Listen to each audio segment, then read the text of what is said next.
Coming up on today's episode, we're getting to the NFL head coaching moves. We're getting to the best moves that were made and the worst moves of it all. And also, if Pat Mahomes wins another Super Bowl, how is this going to define his legacy? Is he going to be catapulted up there with Montana and Brady? Maybe so. All that coming up.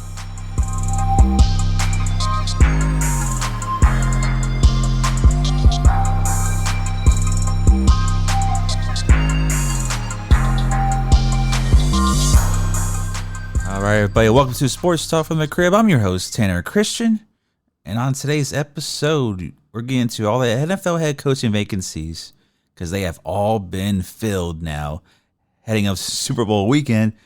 And we're getting to Pat Mahomes.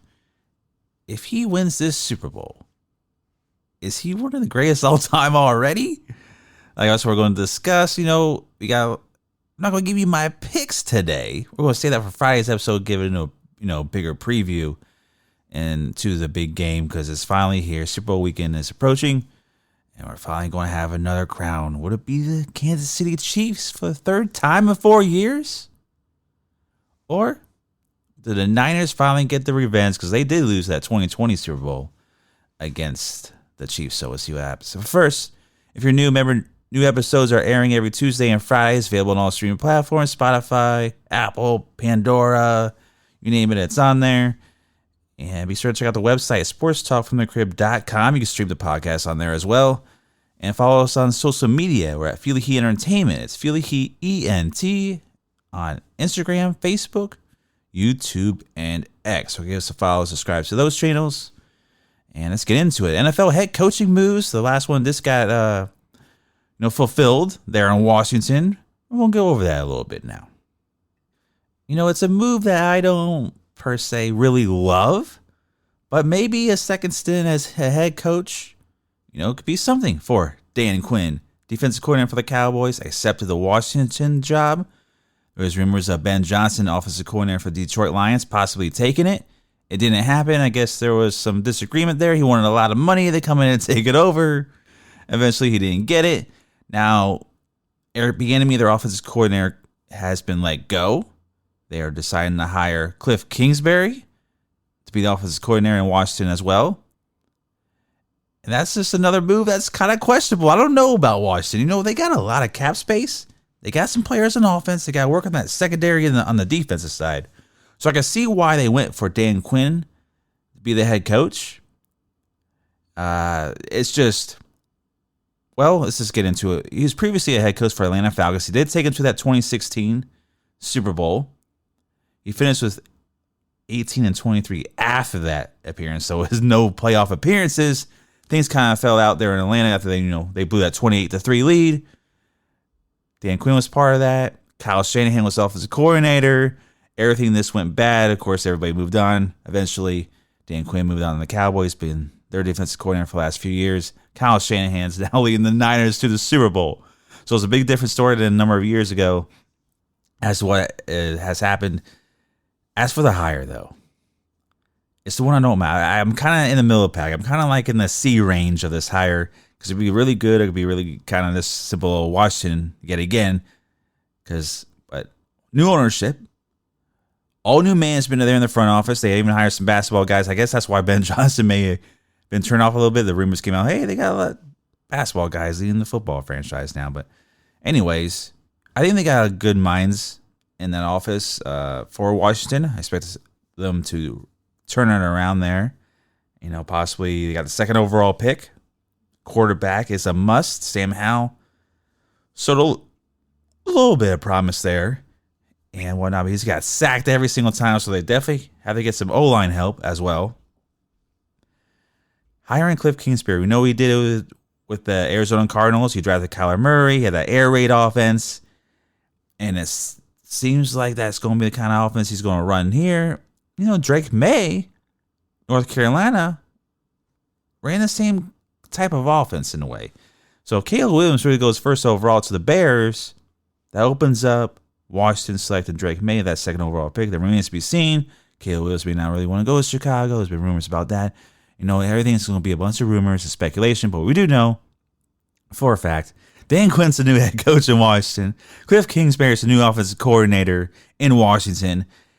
And we'll see how this works out. I just don't particularly like both hires, but you never know. It's NFC East. Dan Quinn knows those Cowboys really well. Washington will be competing against the Cowboys, obviously. Same division. So I see it from that standpoint. Like I say, he was a good head coach. He had the Cowboys leading the defense pretty damn good last few years. So even though they haven't shown up in the playoffs when it matters, but I think that's a okay hire. But Cliff Kingsbury being the offensive coordinator, I think that better suits him rather than being the head coach. So he's in the coordinator spot. I just don't know how his offense, that fast-paced offense, will translate. I think it will help Terry McLaurin out there a lot, per Curtis Samuel, all those guys on the offensive side of the ball. Logan Thomas, I don't know who all are going to retain. So we'll see what the offense, who all gets retained here. Eric Bieniemy was supposed to be the answer last year. Remember, he left Kansas City, went to Washington. They still were in the kind of the bottom, and they're in the 20s ranks in pretty much every category. So they didn't see that much improvement. But Sam Howell did air it out. But then Jacoby Brissett, I believe, got the nod a few times. So be interesting to see how that moves on. But as for the overall hire, it's just okay to me. We'll see how it all develops. So let's see what they do in this offseason. Maybe it is a perfect fit. Maybe Dan Quinn, Cliff Kingsbury, maybe this is going to work well together. Who knows? But I'm just not that impressed. I was not impressed. I'll see it when I believe it. They thought they had the same thing with Ron Rivera being their head coach and bringing in Jack Del Rio for the defense. We saw how that all worked out. Not very good. So we'll see if Washington can finally turn the corner. Now let's get into a hire that I absolutely loved. That was Jim Harbaugh going to the LA Chargers. And now he's bringing in offensive coordinator Greg Roman. His defensive coordinator is going to be Jesse Minter. He was the coordinator last year for Michigan. Of course, Jim Harbaugh, the Michigan Wolverines. They won the national championship. So Jesse Minter, he was with the Ravens. So that's why connection with him, Jim, and his brother John Harbaugh being the head coach in Baltimore. That's where this kind of connection came from. He was with the Ravens from between 2017 and 2020. Defensive assistants, DB coach and whatnot. So that's where Jesse Minter has a lot of praise. And Greg Roman was there as well. And when he helped to do that, Lamar Jackson develop him. So, in that rushing attack, very physical O-line rushing game. That's what the Chargers need. We know they can air it out. They got Justin Herbert. Got Keenan Allen. This team is getting older in the Chargers. They're going to be having about, I don't know, I think it's over $55 million over the cap going into the year. So they got some really adjustments to make. The coaching staff seems to be getting in place, bringing a lot of these guys over from Michigan and whatnot, who he's coached before with him. So he's getting this team of coaches together. And I like Greg Roman going there. I actually really like that. Because he's going to bring the rushing attack. He's going to bring the physicality. So that's a great coordinator for him to bring onto his staff.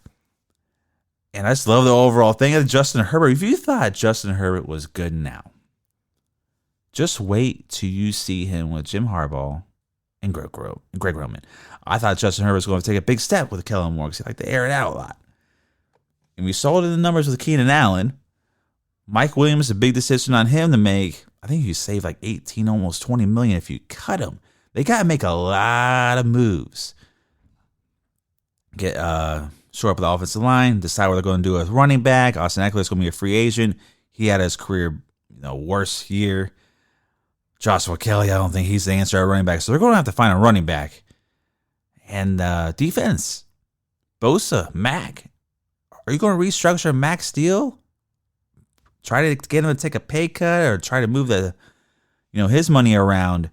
They got a lot of interesting things because they have one of the highest payrolls, at least in the league. And these guys are getting paid a hefty amount between him, Bosa, Mack.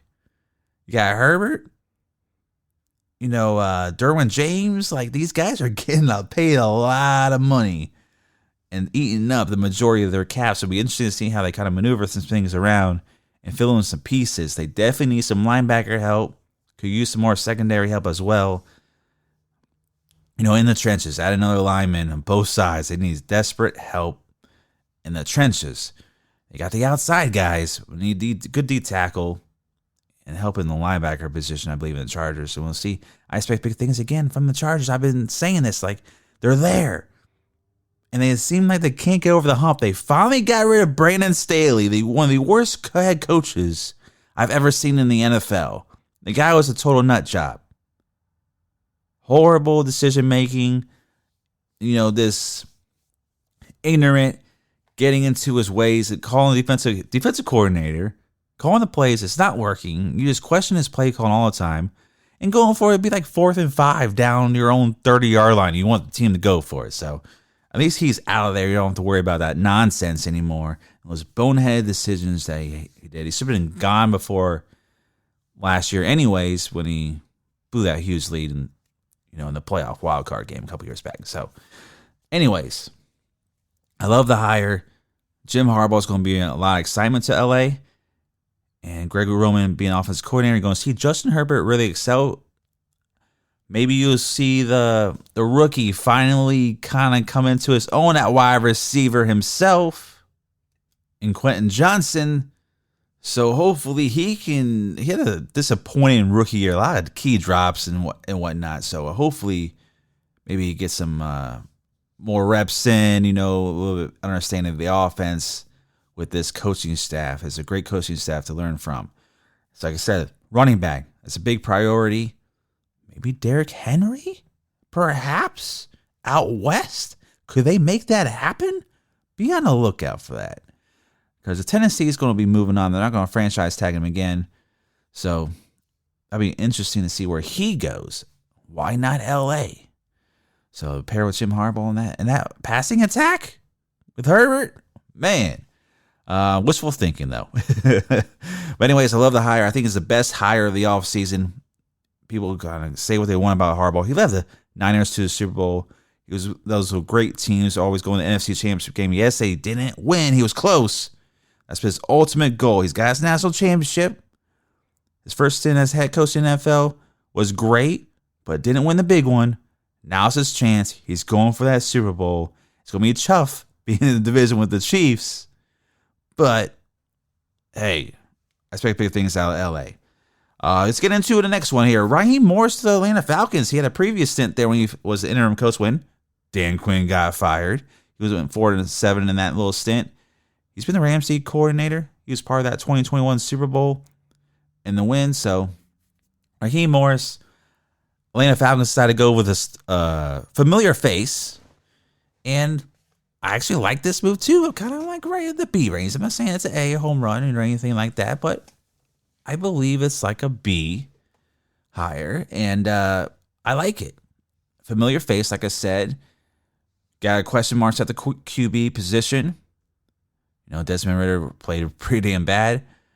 Got to bring in somebody offensively to really get the best out of Kyle Pitts, Bijan Robinson, Drake London. I feel like they are great players that just really haven't, gotten to their potential yet. So it'll be interesting to see how he does for that. I really like that hire, and he deserves it. He deserves another shot. He was the youngest coach when he got the Tampa Bay Buccaneer head coaching job. Remember that? That was before he was on that Falcons staff. And he's got experience, and he deserves another shot to get a head coach in this league. Dave Canales went to the Carolina Panthers. He's just replacing, boneheaded Frank Wright. He's going to get the big task to take on Bryce Young. Of course, last year, Dave Canales was the offensive coordinator for the Bucs. He made Baker Mayfield look like a pretty damn quarterback. And previously, in Seattle, he made Geno Smith the comeback player of the year. So he has this, great mind on offense. That's really, excelled because he's gotten a coordinator job the past couple of years. But he was on with Pete Carroll. He's been with Pete Carroll pretty much his whole entire coaching stint. He was even with him back at USC, followed him to the Seattle Seahawks. When Pete Carroll took that job, that was over a decade ago. It's like 2010. So he's been on with Pete Carroll for about 13 years that he was on that coaching staff with him.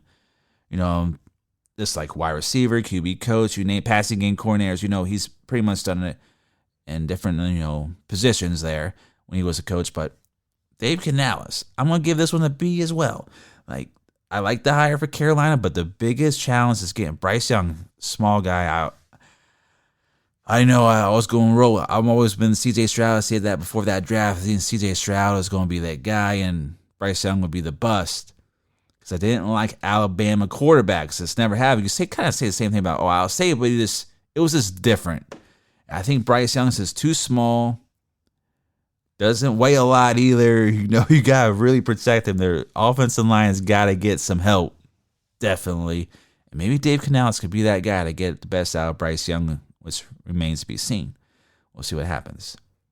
The Seattle Seahawks. I'm going to give this one an A as well. I think the Seattle Seahawks, Pete Carroll's gone.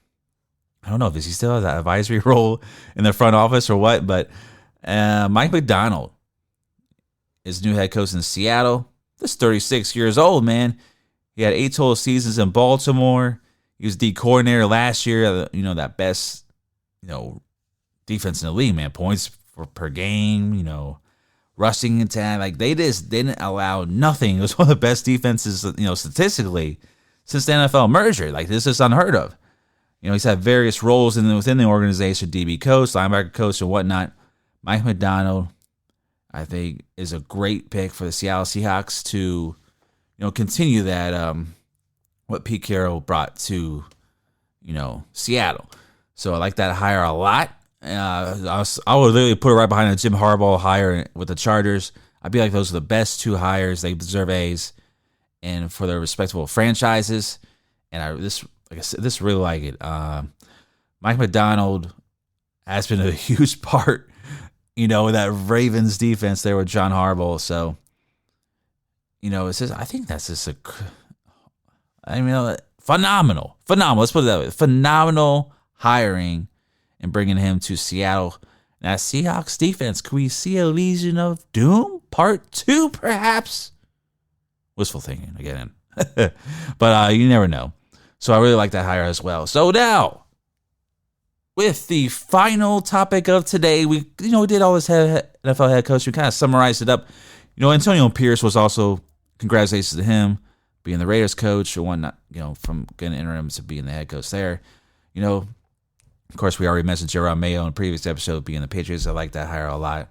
So everything's been filled. Remains to be seen. Maybe Andy Reid retires if he wins this Super Bowl. Maybe another job opens up if he does.